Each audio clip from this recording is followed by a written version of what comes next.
trong trái na tháng tu lal pa mal som na tin reng ni tu o lal pa ka fa kan che trong trái na te mu tu la om thau ma se la rom nga ya kal khom te po anin sa seng mek zel to a chuan hei china kanan soita kan khan helai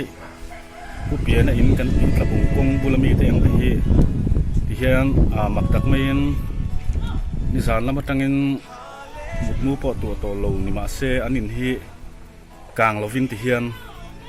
a him ani ati thea chu diang de bok chuan saklam pangkong kam vela in om te po hi chiat na sa jok hi aya na sa jok thleng thei ani lain ti hian an him ta ani chuan he kang mai ron in chan na nia lang chu he lai hian substation bul khung lai vela khon ni san lama chuan akanga khung lai tanga ron kang choda zel nia lang ania heng lai vel on te han zo chen po in bol lo pai na mun hi khoi khoya mo hian a oma chung te chu hala ni thina chung atang te chuan tun lai khoro lu tuk mai a hianin kang mai hi lo trai da niom tak ani voinia hian thil lang chiang tak mai chu he kang thang na ma hi mitlom ngai tam tak kan chuak khoma chuak khom ve lo te po in lama te thang hem ngai taka an lo trong trai na ra ati lo thei lo ani achan chu chiat na rap thak tak mai hi aya rap thak in kang boi te thleng lovin hetianga thel mi ani thei hi pathian na tho ati lo thei lo ani chuan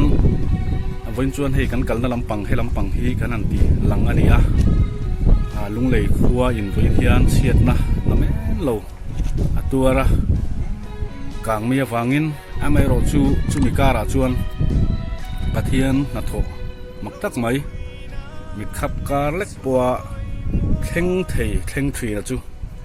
chunglam thil ti theina mi in pe te mi tlom ngai te mi tam takkal tlangin pathian kut alanga kang mai rap thlak tak mai chiat na rap thlak tak mai hei ai na sa jok thleng thei laka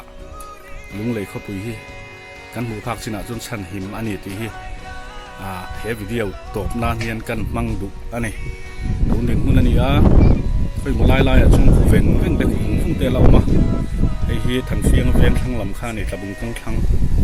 amai ro chu a nom zual pui chu a re thokhat nin alang ani trong trai na pathian na chang ani hallelujah